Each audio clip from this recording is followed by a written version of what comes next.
Everywhere I go, bring the beatbox.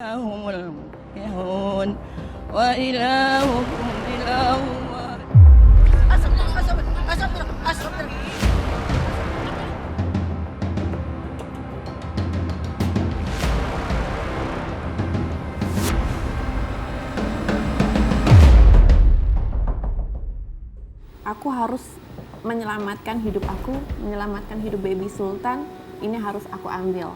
Kembali lagi, Nyai memperjuangkan kebahagiaan baby Sultan, jadi I say no, it's over.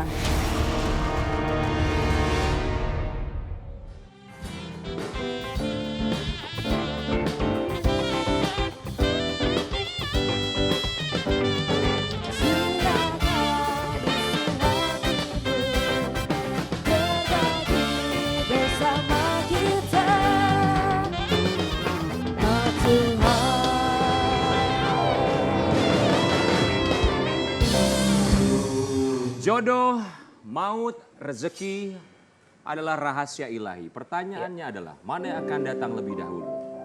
Kita terlahir dengan cara yang sama, tapi akan berpulang dengan cara yang berbeda-beda. Pemirsa, Sweetheart, selamat datang di Heart to Heart. Curahkan isi hatimu. Selamat malam untuk Sweetheart yang sedang menyaksikan pada malam hari ini. Berbicara mengenai berpulang.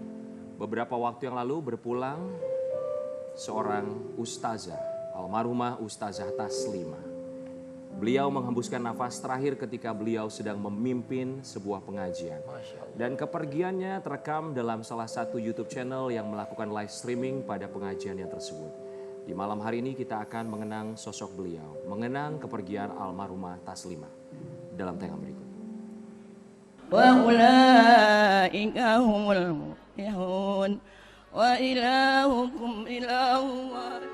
Baru-baru ini media sosial dikejutkan dengan sebuah video seorang ustazah yang menghembuskan nafas terakhirnya saat sedang melantunkan surat Al-Baqarah ayat 5.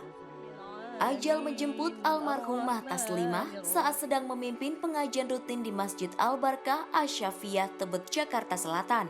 Ribuan doa dari netizen menghiasi laman komentar mengantarkan doa untuk almarhumah. Pesan terakhir almarhumah akan selalu membekas bagi sang anak, yaitu Hajah Mariana.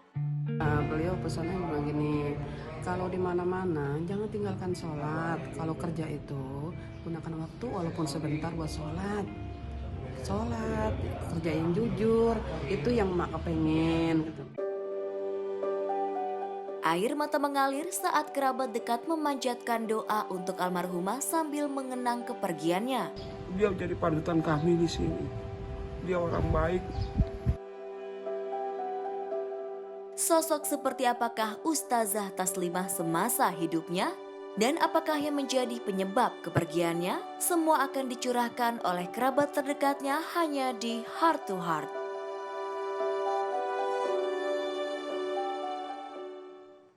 Sweetheart sudah hadir di studio kita, bergabung bersama kami malam hari ini. Beliau-beliau ini adalah sosok-sosok yang begitu dekat dengan almarhumah. Di samping kami sudah ada Ustazah Nada. Assalamualaikum. Waalaikumsalam warahmatullahi wabarakatuh. Ustazah Nada saat kejadian tersebut berada di tempatnya. Iya. Kemudian juga ada Ustazah Masnah yang merupakan keponakan dari almarhumah. Assalamualaikum Bunda. Assalamualaikum. Waalaikumsalam. Pertama-tama tentu saja kami keluarga besar Heart to Heart Trans TV mengucapkan turut berbelasungkawa. Semoga keluarga yang ditinggalkan diberikan ketabahan, Amin. kesabaran dan juga kekuatan, dan insya Allah almarhumah husnul khotimah. Amin. Amin amin ya rabbal alamin. Ustazah Nada saat itu berada di tempat di masjid apa itu? Di Masjid Al-Barkah Asy-Syafiyah di Manggarai Selatan, Tebet, Jakarta Selatan. Itu memang acara rutin yang pengajian rutin yang selalu. Betul, sudah puluhan diadakan. tahun itu pengajian rutin setiap hari Kamis pagi. Kamis pagi. Kamis pagi. Boleh diceritakan kronologisnya seperti apa? Iya, Masya Allah ya, Bismillahirrahmanirrahim. Memang pengajian itu rutin dilakukan sudah puluhan tahun. Ya, di hari Kamis kita mulai biasanya jam 6.15 atau jam 6.30. Diawali dengan membaca surah Yasin, kemudian pembacaan ratib, kemudian membaca zikir-zikir sebelum dibacakan atau sebelum masuk ke dalam pelajaran. Dan Ustazah Taslimah ini termasuk yang sangat istiqomah ya, artinya selalu hadir meskipun beliau tinggalnya cukup jauh di daerah Kebagusan. Kebagusan ke Tebet lumayan jauh ya, apalagi dengan waktu yang apalagi pagi-pagi itu kan juga aksesnya nggak mudah karena banyak orang yang mau bekerja sehingga macet pasti. Tapi saya melihat beliau sebelum acara pengajian dimulai, beliau sudah duduk di tempat yang memang tidak berganti-ganti, tetap di situ. Dan Ustazah Taslimah ini memang belasan tahun diberikan kepercayaan oleh pengurus untuk memimpin pembacaan surah Yasin atau membaca ratib, ya, juga termasuk pembacaan khatmul Quran. Nah, pagi itu kami dari pengurus meminta beliau untuk memimpin surah Yasin. Cuma ada yang agak berbeda sedikit nih ketika pagi itu. Biasanya beliau tidak pernah menolak untuk membaca surat apapun yang diminta oleh pengurus. Tapi ketika pagi itu, ada ucapan dari beliau, jangan surah Yasin deh, surah Yasin kepanjangan. Ternyata itu isyarat. Artinya kalau saja beliau membaca surah Yasin, selesai surah Yasin, baru mulai khatmul Quran. Nah ini kejadian beliau wafat ini tepat ketika beliau sedang membaca khatmul Quran. Jadi kan urutannya Yasin, kemudian khatmul Quran. Kalau saja beliau memilih dan membaca Yasin, berarti tidak dalam keadaan berzikir beliau meninggal dunia. Ternyata itu pilihan. Rohnya, jiwanya sudah terbawa. Aduh, baca surah Yasin kepanjangan. Ternyata beliau memilih membaca khatmul Quran. Baik. Bagaimana situasi saat beliau berpulang? Karena tentu saja begitu tiba-tiba sekali ya. Tentu saja semua yang hadir pasti kaget. Bagaimana kejadiannya tersebut? Iya, ketika itu memang nggak ada yang berbeda ya ketika sebelum kejadian karena memang beliau biasa membaca dan kemudian juga suara beliau juga kuat, sehat, nggak ada menunjukkan beliau sakit gitu. Kemudian ketika ada satu kalimat yaitu di dalam Al-Quran surat Al-Baqarah ayat 163. Wa ilahukum ilahu wahid. Beliau agak gemetar, kemudian pingsan. Kami pengurus melihatnya itu hanya pingsan, mungkin karena pagi-pagi belum sarapan atau mungkin lagi kurang sehat. Sehingga kami pengurus dan juga beberapa ustazah-ustazah di situ untuk yuk kita bawa segera ke rumah sakit. Lalu dibawa ke rumah sakit? Lalu dibawa ke rumah sakit, kebetulan ipar saya yang membawa ke rumah sakit dengan Ustazah Masna juga ikut ya. Kemudian ketika kami di majelis diteruskan pengajiannya sambil menunggu berita. Masih lanjut ya? Masih lanjut karena masih ada pengajian harus berjalan sebagaimana mestinya. Kemudian sekitar jelang setengah jam kurang lebih, ipar saya memberikan kabar lewat WhatsApp grup bahwa beliau sudah meninggal dunia. Kami, saya dan ada beberapa yang memang sudah memegang WhatsApp grup itu belum berani menyampaikan kepada jamaah.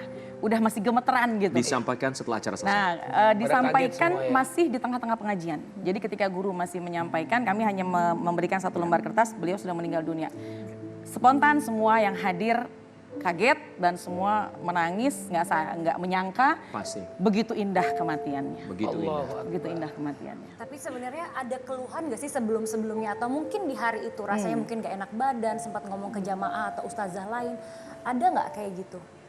Ustazah Masna barangkali sebagai keponakan?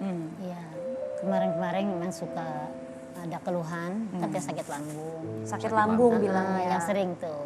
Terus kepalanya suka migrain.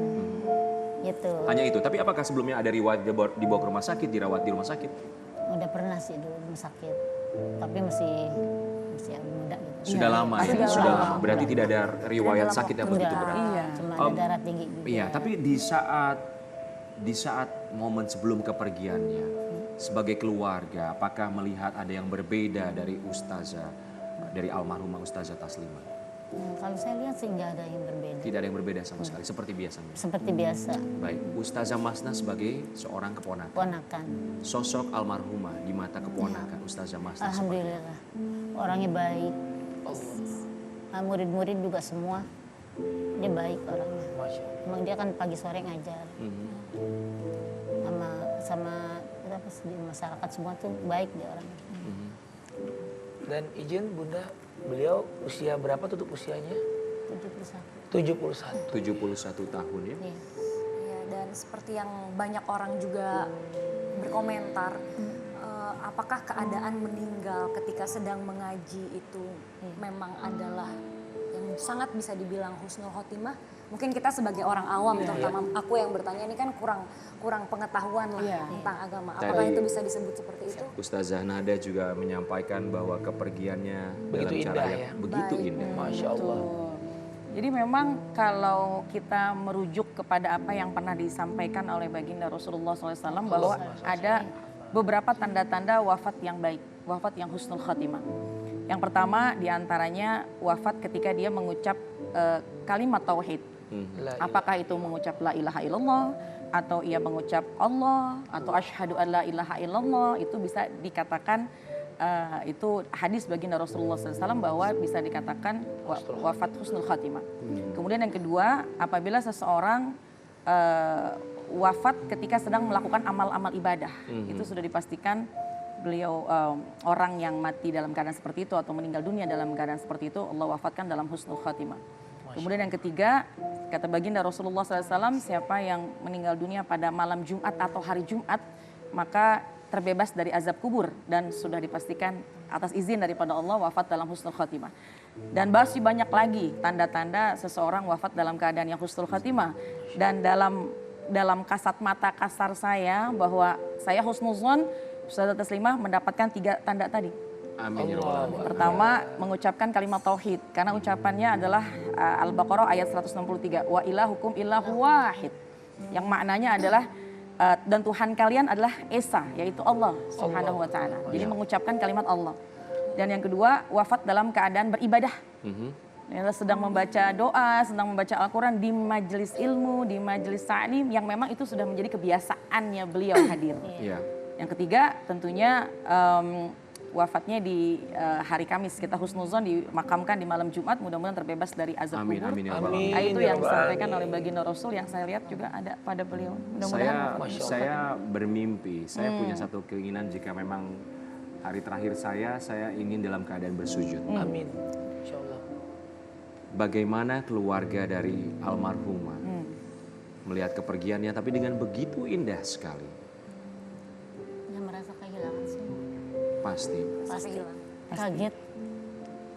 Terutama saya, dekat sama ponakan, sayang, paling dekat. Selama hidupnya Bu Ustazah itu memang dedikasikan untuk mengajar. Iya, dia ngajar agama ngaji. ya. Jadi 1 hari bisa 2 kali. Allahu Akbar. Pasti kehilangan, tapi dengan kepergian yang begitu indah juga ada satu yang melegakan hati pasti. Iya. Tapi gimana ya, rasanya berat gitu. Ya, Pasti sebagai berat. manusia yang Pasti. biasa pasti juga merasakan rasa sedih. Berarti Ustazah Masna pertama kali tahu itu kabar meninggalnya almarhumah dari siapa? Iya. Dari dokter. Karena beliau ikut Kan ke ikut rumah rumah sakit. sakit. Ikut Oh, mengantar dari ya situ ketika ya. selepas Mengantar dari dari pengajian Cuma nggak boleh masuk sampai Ya. ke UGD. Ustazah Masna, apa kalimat atau pesan dari almarhumah untuk Ustazah Masna yang selalu berkesan dan selalu tidak pernah bisa dilupakan? Kalimat baik apa? Iya, kalimatnya dibilang kita kalau belum mati itu jangan berhenti ngaji. Allah. Itu berhenti ngaji kalau udah mati. Itu yang saya ingat terus. Sama dibilang kalau sakit jangan ngeluh. Kalau sakit Sakit jangan ngeluh. Kita baca doa ini. Allah. Dikasih doa sama dia kalau orang sakit. Baca aja ini. Gitu amalan. Masya Allah. Jadi kalian kita mengimpikan kita insya Allah bisa berpulang dengan cara yang indah seperti itu. Amin, amin, Aku pernah amin. dengar ada kisah ayahandanya almarhum Pak Habibie. Beliau wafat lagi sedang memimpin sholat. Dan di kala itu beliau wafat jadi imam sholat. Masya Allah. Masya Allah. Dan kami baru mendapatkan informasi, sweetheart, bahwa ternyata almarhumah saat ini juga sedang membangun musola. Masya Allah. Di daerah mana musolanya? Depan rumahnya. Di Kebagusan. Kebagusan depan rumahnya Ustazah. Kami berharap bahwa apa yang ditinggalkan oleh almarhumah bisa menjadi berkah, bisa bermanfaat bagi orang-orang sekitarnya. Sekali lagi, Ustazah Nada, Ustazah Masna, kami turut berbelasungkawa. Sekali lagi semoga diberikan ketabahan, kesabaran, dan kami terus berdoa dan kami yakin bahwa almarhumah husnul khotimah. Amin ya Rabbal Terima kasih alamin. banyak sudah berbagi kisah bersama kami. Sweetheart, tentu tidak ada cara terbaik untuk menyampaikan berita duka, tapi berita duka adalah cara terbaik untuk mengingatkan kita bahwa tidak ada yang abadi. Sama seperti bintang tamu kita berikutnya, Roro Fitria sudah hadir di sini. Pertanyaannya adalah untuk Roro Fitria, apakah rumah tangganya akan abadi? Sesaat lagi tetap di Heart to Heart, curahkan isi hati.